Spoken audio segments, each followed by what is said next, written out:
Organic chemistry BSc part 1 unit 1 mechanism of organic reaction के अंतर्गत हम रिएक्टिव इंटरमीडिएट्स पढ़ रहे थे। 3 reactive intermediates carbocation, carbanion and free radical हम पढ़ चुके हैं। आज हम एक और रिएक्टिव इंटरमीडिएट कार्बिन के बारे में पढ़ेंगे। कार्बिन ये मिथाइलिन के नाम से भी जानी जाती है क्योंकि ये मिथाइलिन के अस्थायी व्युत्पन्न होते हैं जिसमें कार्बन द्विसंयोजी होता है, अर्थात कार्बन डाइवेलेंट होता है।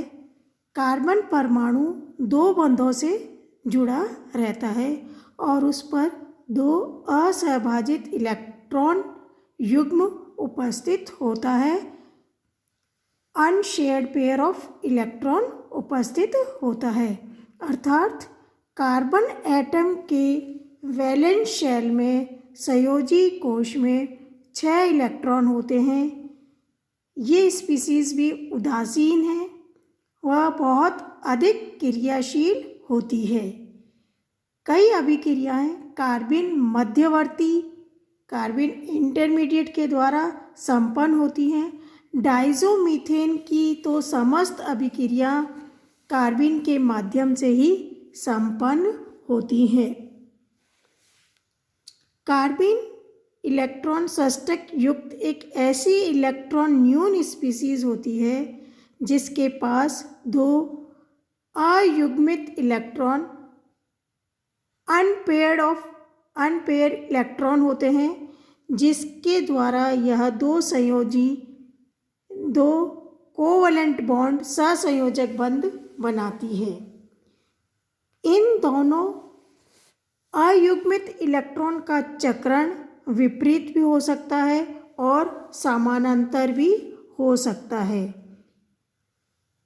कार्बिन में उपस्थित 2 अयुग्मित इलेक्ट्रॉन के विन्यास के आधार पर इन्हें 2 वर्गों में वर्गीकृत किया गया है। पहला सिंगलेट कार्बिन और दूसरा ट्रिपलेट कार्बिन। सिंगलेट कार्बिन यदि दोनों नॉन बॉन्डेड इलेक्ट्रॉन एक युग्म के रूप में, एक पेयर के रूप में उपस्थित रहते हैं, अर्थात इनका चक्रण, इनका स्पिन एक दूसरे के विपरीत होता है, सिंगलेट कार्बिन कहलाती है। जैसा कि डायग्राम में मैंने दिखा रखा है। sp2 संकरित कार्बन के दोनों संकरित sp2 कक्षकों में एक एक बंधी इलेक्ट्रॉन तथा तीसरे sp2 कक्षक में अबंधी इलेक्ट्रॉन युग्म उपस्थित होता है।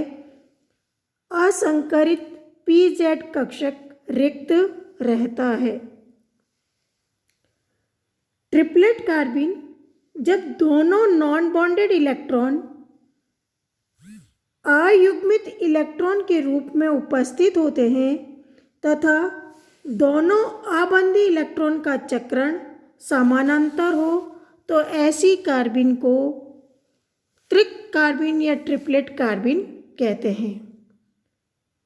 ट्रिपलेट कार्बिन 2 तरह की संकरित अवस्था में हो सकता है। पहला sp2 संकरण में अबंधी नॉन बॉन्डेड ऑर्बिटल व अनहाइब्रिड p ऑर्बिटल में एक एक इलेक्ट्रॉन उपस्थित होता है। दूसरा जो हाइब्रिडाइजेशन है ट्रिपलेट कार्बिन में वो है sp हाइब्रिडाइजेशन। sp संकरण में दोनों अबंधी इलेक्ट्रॉन असंकरित p ऑर्बिटल्स में रहते हैं तथा दोनों sp कक्षक 2 सिग्मा बॉन्ड बनाने के काम में आते हैं। ट्रिपलेट जो कार्बिन है उसमें अगर sp2 हाइब्रिडाइजेशन है तो उसका जो इलेक्ट्रॉनिक कॉन्फ़िगरेशन है, इलेक्ट्रॉनिक विन्यास है, वो इस प्रकार से होता है 1s2, 2sp21, 2sp21, 2sp21 और 2pz1। अगर sp संकरण है, हाइब्रिडाइजेशन है, तो उसका electronic configuration 1s2, 2sp1, 2sp1, 2py1 और 2pz1। रासायनिक अभिक्रिया में यह स्टीरियो सेलेक्टिविटी होती। रासायनिक अभिक्रिया में कार्बन इलेक्ट्रो सेलेक्टिव होता है, अतः किसी सिस एल्कीन के साथ सिंगलेट कार्बन एडिशन रिएक्शन करके सिस साइक्लोप्रोपेन बनाता है, जबकि ट्रिपलेट अवस्था में कार्बन sp संकरित एक रेखीय संरचना में हो सकती है। इस अवस्था में यह स्टीरियो सेलेक्टिव नहीं होता, अतः किसी सिस एल्कीन पर ट्रिपलेट कार्बन के योग से सिस व ट्रांस दोनों साइक्लोप्रोपेन का मिश्रण प्राप्त होता है। त्रिक या ट्रिपलेट कार्बन के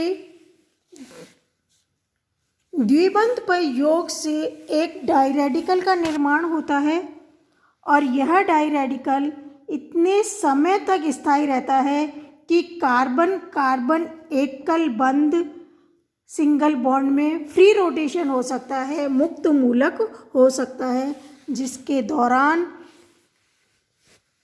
स्टीरियो आइसोमर्स का मिक्सचर या उत्पाद प्राप्त होता है। सिंगलेट और ट्रिपलेट कार्बन के कुछ प्रमुख गुणों की असमानताओं को निम्न प्रकार से इसमें डिफरेंस के द्वारा हम इसको समझा सकते हैं। सिंगलेट कार्बन जब दोनों नॉन बॉन्डेड इलेक्ट्रॉन का चक्रण विपरीत होता है, अर्थात ये इलेक्ट्रॉन युग्म के रूप में उपस्थित होती हैं, जबकि ट्रिपलेट कार्बन दोनों नॉन बॉन्डेड इलेक्ट्रॉन का चक्रण समानांतर होता है, अर्थात ये दोनों अयुग्मित इलेक्ट्रॉन के रूप में उपस्थित होते हैं। दूसरा डिफरेंस है सिंगलेट कार्बन का संकरण या हाइब्रिडाइजेशन sp2 होता है, जो एक त्रिकोणीय आकृति का होता है, जिसमें तीसरे sp2 कक्षक में नॉन बॉन्डेड इलेक्ट्रॉन पेयर होता है, जबकि ट्रिपलेट कार्बन दो तरह से संकृत अवस्था में रह सकती है। sp2 जिसमें हर रिक्त कक्षक में एक इलेक्ट्रॉन रहता है, और दूसरा संकरण है sp संकरण, जिसमें दोनों अयुग्मित इलेक्ट्रॉन असंकरित py और pz कक्षक में रहते हैं। एकक कार्बन सिंगलेट कार्बन अत्यधिक स्टीरियो सेलेक्टिव होती है, अर्थात किसी सिस एल्कीन के योग करके यह सिस साइक्लोप्रोपेन ही बनेगा, तब जबकि ट्रिपलेट कार्बन में स्टीरियो सेलेक्टिविटी नहीं होती, अर्थात किसी सिस एल्कीन के साथ सिस तथा ट्रांस दोनों तरह के साइक्लोप्रोपेन बनाएगी। कार्बन का निर्माण निम्न विधियों से हो सकता है। पहला, डाइज़ोमीथेन की कीटीन के तापीय अथवा प्रकाशीय अपघटन से। दूसरा, क्लोरोफॉर्म पर क्षार की अभिक्रिया से। ट्रिपलेट कार्बन का स्थायित्व एकक कार्बन से अधिक होता है। अधिकतर अभिक्रियाओं में सर्वप्रथम सिंगलेट कार्बन ही बनती है, परंतु गैसीय अवस्था अथवा अधिक तनु माध्यम में तथा बेंजोफिनोन जैसी प्रकाश सुग्राही कारक की उपस्थिति में एकक कार्बन से ट्रिपलेट कार्बन की प्राप्ति होती है। ये तो था कार्बन इंटरमीडिएट के बारे में। नेक्स्ट लेक्चर में हम पढ़ेंगे नाइट्रीन एंड बेंजाइन। Thank you.